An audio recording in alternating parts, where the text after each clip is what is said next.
Hello बच्चों, कैसे हैं सब? ठीक। तो बच्चों, आज हम लोग जो पढ़ने वाले हैं रिएक्शन, केमिकल रिएक्शन, बहुत ही फेमस है। ये हम आप लोग के सिलेबस में ही नहीं, कितने लगभग ऑल कॉम्पिटिटिव एग्जाम में भी इसको पूछा जाता है, इसके बारे में पूछा जाता है। ठीक है, तो इसके हिसाब से भी ये बहुत बहुत इम्पोर्टेंट है।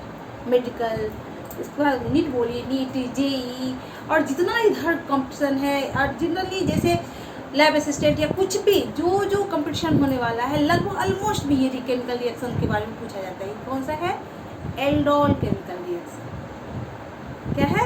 Aldol chemical reaction. आज हम लोग पहले उसके बारे में पढ़ेंगे। एल्डोल केमिकल रिएक्शन है क्या, इसके लिए किसकी प्रेजेंस की जो है ज़रूरत होती है, एंड इसे एल्डोल कंडेंसेशन क्यों कहते हैं। ठीक है, तो चलिए स्टार्ट करें पढ़ना। ठीक है, एल्डोल कंडेंसेशन मेन होता है एल्डोल कंडेंसेशन और क्रॉस एल्डोल कंडेंसेशन। ठीक, एल्डोल किससे आया? ऐसा कंपाउंड है जिसमें एल्डिहाइड ग्रुप और प्लस अल्कोहल ग्रुप दोनों प्रेजेंस। एल्डिहाइड का एल्ड आ गया और अल्कोहल का सफिक्स क्या लगता है? और एल्डोल, इसीलिए इसको क्या कहते हैं? एल्डोल। ठीक है, इसमें सबसे ज़्यादा ज़रूरत किसकी होती है मालूम है? ये कब होगा? ये तब ही होगा जब उस कंपाउंड में क्या होना चाहिए? उसमें अल्फा हाइड्रोजन मस्ट होना चाहिए, प्रेजेंट होना ही चाहिए। क्या होना चाहिए? अल्को एल्डिहाइड या कीटोन में अल्फा हाइड्रोजन की प्रेजेंस जरूरी है। क्यों? तो अल्फा हाइड्रोजन जो है वो क्या देगा? अल्फा हाइड्रोजन जो है तो उसमें उसका नेचर होता है, बाय नेचर वो बहुत ही मोर एसिडिक होता है, और एसिड क्या देता है? H+ आयन देता है। ठीक है ना, तो वो H+ आसानी से दे दे। इस रिएक्शन में H+ की जरूरत होगी, इसलिए वो आसानी से दे। H+ की जरूरत किसके लिए होगी? निकालने के लिए। तो अगर H+ का रिएक्शन करवाएं किसके साथ? तो OH होगा तभी ना। तो इसके लिए मीडियम क्या चाहिए? बेसिक, क्या? Dilute NaOH। तो चलिए स्टार्ट करें बच्चों, चलिए स्टार्ट करते हैं।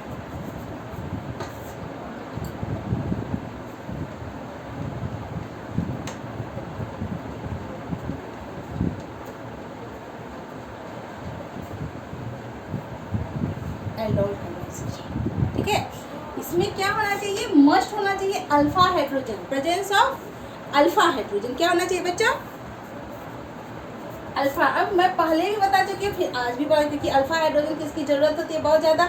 ये अल्फा हाइड्रोजन होता क्या है, बीटा हाइड्रोजन क्या होता है, ये सब मैं बताती हूँ। देख से देखिए क्या हुआ, ये लिया हमने क्या?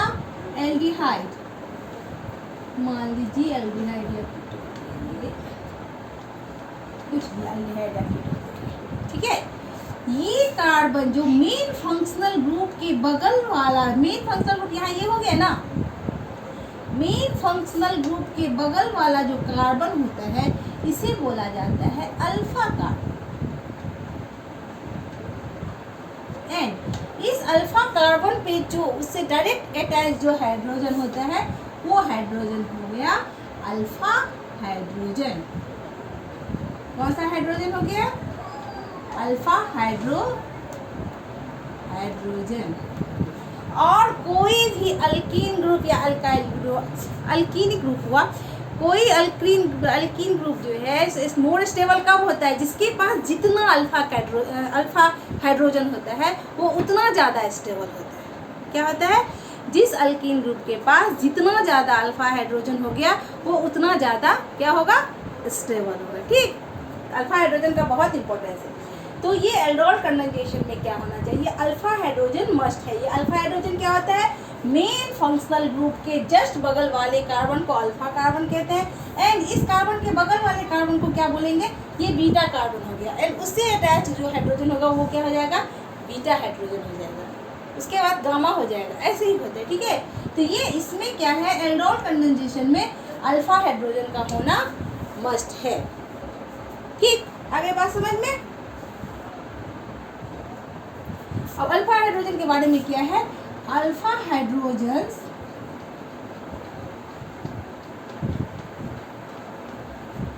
Are more acidic by nature.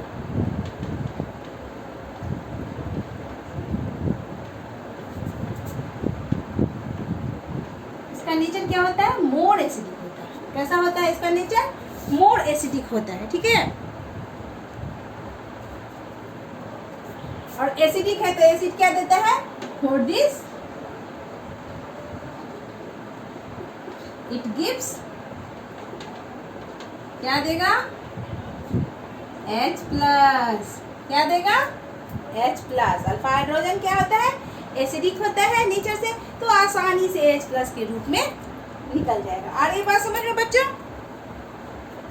अब ये एल्डोल कंडेंसेशन के लिए मीडियम क्या चाहिए? कौन सा मीडियम चाहिए? बेसिक मीडियम चाहिए। बेसिक मीडियम क्या लेंगे हम? मान लीजिए डिल्यूट NaOH। क्या लेंगे? Dilute NaOH। ये NaOH से हमें क्या मिलेगा? क्यों लेंगे NaOH? हमें चाहिए OH आयन। क्या चाहिए? OH ion. इसलिए इसका मीडियम क्या होना चाहिए? बेसिक मीडियम होगा। एसिड H प्लस देता है एंड बेस क्या देता है? OH माइनस देता है। आगे बात समझ में बच्चों? आ रही है ना बात समझ में? अब देखिए,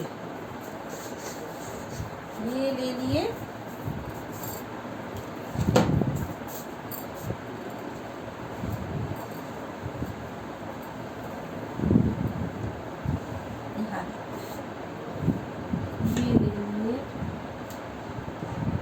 HC डबल बॉन्ड OCH3, ठीक। ये क्या लिए? HC double bond OCH3। यहाँ पे इसको कर दिए मान लीजिए 2, यहाँ H हो गया एंड बेस मीडियम क्या लिए? डिल्यूट NaOH, ठीक। इससे क्या मिला? OH minus. अब OH माइनस क्या करेगा? अब ये क्या है? मोर एसिडिक है, तो ये क्या करेगा? इसको अपना ये अपना इलेक्ट्रॉन खींचेगा और ये प्लस के रूप में बाहर निकल जाएगा। क्यों? तो बहुत एसिडिक है, ये H प्लस दे देगा आसानी से। जब ये H प्लस दे देगा तो ये क्या होगा? ये अपना इलेक्ट्रॉन इसको देगा, अप्रोच करेगा और इसके साथ माइनस H2O के रूप में निकल गया। क्या हो जाएगा? माइनस H2O के रूप में निकल जाएगा। और क्या हो जाएगा यहाँ पे? क्यों? ये मोर स्टेबल है। अब इसके बाद क्या हो गया? मोर स्टेबल क्यों हो जाएगा? क्योंकि इसके पास जो है इलेक्ट्रॉन विथड्रॉइंग, जो विथड्रॉ करता है इलेक्ट्रॉन को, इसमें ग्रुप जुड़ा हुआ है। क्या है? इलेक्ट्रॉन विथड्रॉइंग ग्रुप जुड़ा हुआ है इसमें। क्यों? रिजोनेंस, जो कि रिजोनेंस इफेक्ट दिखलाता है। तो यहाँ पे क्या हो जाएगा? यहाँ मान लीजिए H, यहाँ C double bond O and यहाँ CH2 पे क्या हो जाएगा? ये प्लस चार्ज आएगा, सॉरी माइनस आ जाएगा, क्योंकि इलेक्ट्रॉन खींच लिया है ना, ये H प्लस के रूप में लेते हैं। यहाँ पे ये जो है क्या हो जाएगा? ये रिजोनेंस इफेक्ट दिखलाएगा। क्या दिखाएगा? रिजोनेंस इफेक्ट दिखाएगा। ये यहाँ पे इलेक्ट्रॉन दिया तो ऑक्सीजन अपना इलेक्ट्रॉन खींच लिया यहाँ से एंड यहाँ पे क्या हो जाएगा? HC, यहाँ पे ऑक्सीजन पे ये कौन सा इफेक्ट हुआ? रिजोनेंस इफेक्ट हुआ, ठीक है। एंड यहाँ पे हो जाएगा CH2 एंड इसके बीच में डबल बॉन्ड। आगे बात समझ में बच्चों? इसके बीच में क्या हो जाएगा? डबल बॉन्ड हो जाएगा। तो इसका में ये क्या है? It is more stable. क्या होगा ये? It is more stable. ये बहुत ज्यादा स्टेबल है। Why? Because due to resonance effect. Due to resonance दिखाया ना, यहाँ पे इलेक्ट्रॉन गया हुआ ना, ये चलता रह जाएगा, फिर वापस खींचेगा, ऐसे करके चलता रहेगा। ड्यू टू रिजोनेंस,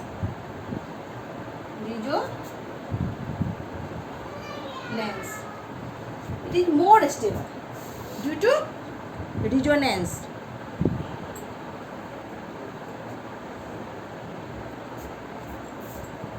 इसमें क्योंकि इसमें ये रिजोनेंस क्यों दिखाता है? क्योंकि इसमें हाईली क्या है? Highly electron withdrawing group attach है। कौन सा ग्रुप दिख रहा है?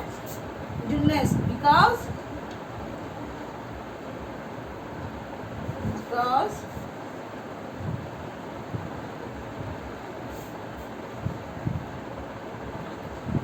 highly electron withdrawing group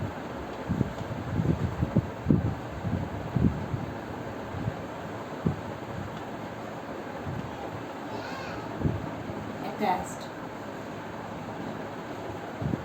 इसमें क्या है? हाईली इलेक्ट्रॉन विथड्रॉइंग ग्रुप इसमें अटैच है। तो ऐसे आप बोल सकते हैं, आप प्रेजेंट है। आगे बात समझ में?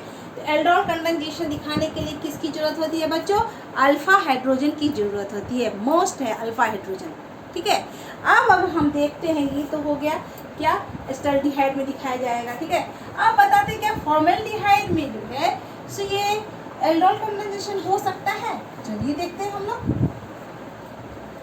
देखिए, मान लीजिए ये लिया हमने formaldehyde, HC double bond O, यहाँ H, ये थे ना फॉर्मेल्डिहाइड में, यहाँ भी हाइड्रोजन है, यहाँ भी हाइड्रोजन है। ठीक, अब क्या ये इसके साथ जब हम करवाएंगे डिल्यूट NaOH के साथ, तो क्या ये एल्डोल कंडेंसेशन दिखलाएगा? होगा इसका? होगा? नहीं होगा। वाई? क्यों नहीं होगा? क्योंकि इसमें अल्फा हाइड्रोजन है। हाइड्रोजन तो है, लेकिन मेन फंक्शनल ग्रुप के साथ जो कार्बन अटैच रहता है उसको अल्फा कार्बन कहते हैं, एंड अल्फा कार्बन के साथ अटैच हाइड्रोजन को अल्फा हाइड्रोजन बोलते हैं, ना कि इस हाइड्रोजन को अल्फा हाइड्रोजन बोलेंगे। ये तो मेन फंक्शनल ग्रुप के साथ ही जुड़ गया हुआ है, इसीलिए ये एल्डोल कंडेंसेशन नहीं दिखाएगा। क्या करेगा? ये एल्डोल कंडेंसेशन इसमें नहीं होगा। अब आते हैं हम बेंजल्डिहाइड के केस में, ले लेते हैं। देखिए, ये लिए बेंजीन रिंग, ठीक, यहाँ पे CH2, ये रहा। अब बताइए क्या ये एल्डोल कंडेंसेशन दिखाएगा? कंडेंसेशन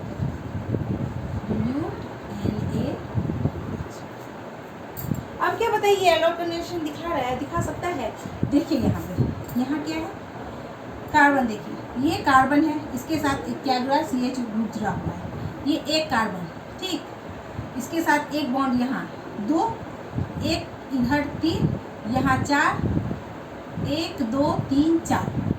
यहाँ हाइड्रोजन के लिए तो जगह ही नहीं, कोई हाइड्रोजन इसमें अटैच है नहीं, चारों तरफ से तो कार्बन से और बॉन्ड से जुड़ा हुआ है। ठीक है, 1 2 बॉन्ड, यहाँ एक कार्बन, यहाँ एक कार्बन और एक इधर एक कार्बन से, तो हाइड्रोजन तो ही नहीं, तो इसलिए ये भी क्या दिखाएगा? ये भी एल्डोल कंडेंसेशन दिखाएगा। जबकि जब हम एसिटिक एसिड लेते हैं CH3 C double bond O, यहाँ H, तो देखिए इस मेन फंक्शनल ग्रुप के साथ जो ये कार्बन जुड़ा हुआ है हो गया अल्फा कार्बन, एंड इसके साथ क्या जुड़ा हुआ है? हाइड्रोजन। ये यहाँ पे 3 अल्फा हाइड्रोजन है, 3 अल्फा हाइड्रोजन।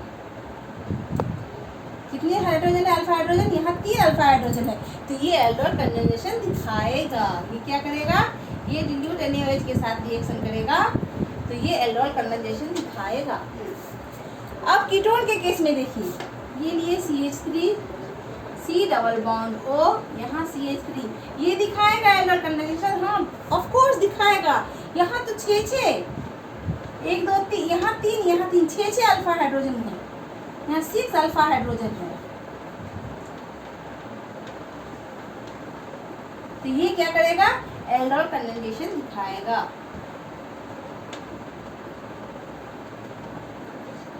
ये एल्डोल कंडेंसेशन दिखाएगा। आ रही है बात समझ में बच्चों? तो आज का यही है, हम लोग बता रहे थे। अब हम नेक्स्ट क्लास मिलेंगे, देखेंगे क्या एल्डोल कंडेंसेशन नेम क्यों हुआ है इसका, एंड ये रिएक्शन कैसे दिखाता है। एल्डोल कंडेंसेशन होने के लिए, कंडेंसेशन करवाने के लिए, रिएक्शन होने के लिए किसकी प्रेजेंस है, क्यों होता है, ये स्टेबल क्यों है, आज ये पता चल गया। नेक्स्ट क्लास में हम लोग क्या देखेंगे? ये रिएक्शन होता कैसे है, ठीक है, ये, और इसका नाम एल्डोल कंडेंसेशन क्यों पड़ा। तब तक के लिए टेक केयर। मेरे चैनल को लाइक, सब्सक्राइब और शेयर करते रहिएगा, और मेरे कमेंट सेक्शन में, चैनल के कमेंट सेक्शन में कुछ न कुछ कमेंट, अच्छा सा कमेंट दीजिएगा। ठीक है, तब तक के लिए टेक केयर, बाय।